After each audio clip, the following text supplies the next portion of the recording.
Hey, it's Deja, and I made a mistake. We kinda need to address it. In my recent video, I talked about the upcoming game, Black Myth Wukong, and during that, I mentioned how I believe the game will take place during chapters 1 to 7 of Journey to the West. However, upon further research, I may have been slightly wrong. So, let me explain. See, during multiple trailers, there is one crucial character I didn't take into account, and that's right, the old man. I went back and watched the very first video we got and listened carefully to the old man's speech. He begins talking about Wukong and the journey to the west, how people believe it to not be Wukong who finished the journey, or how he died during the journey, among other speculations, before finally saying he has a story we have never heard.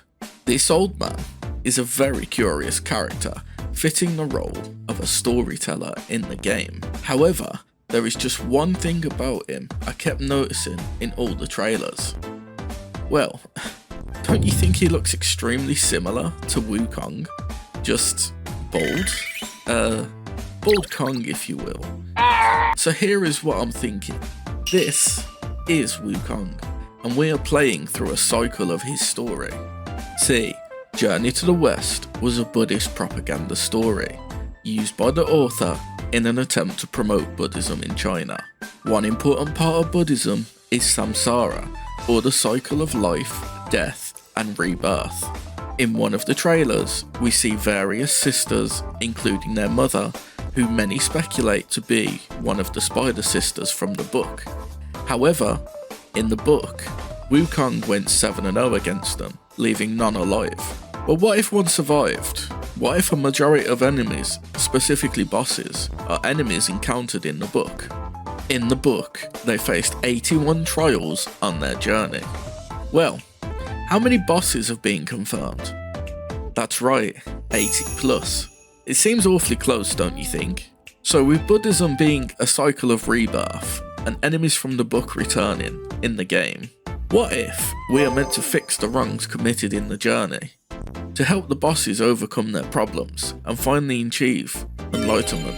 Or even enemies have found a way to break the cycle and we are tasked with fixing it. While I still stand by the fact I do not believe we play as Wukong, I believe it could be a descendant of Wukong, tasked with fixing the cycle. What if events that were meant to happen in the book didn't happen correctly, such as one of the Spider Sisters living instead of all of them being beaten? With 81 trials, and if every trial has a similar event occur, this might be enough to break or even damage the cycle. Remember that bit where I was totally sure we would be playing as the six-eared macaque? Well, the scene shows our stuff being blocked by Wukong. What if, during our journey as Wukong's descendant, the actual Wukong, in his enlightened Buddhahood glory, is our guide and trying to steer us down the correct path? And it is up to us to decide if we want to follow this path and fix the cycle, or ignore it and do our own thing. This is where the multiple endings would take place, ultimately ending with us either fixing the cycle, damaging it, or maybe even replacing it. Well, this has been a bit of a wild theory, and I can't wait to see what the truth is. Anyway, if you liked the video, don't forget to like and subscribe, and I'll see you in the next one. See ya!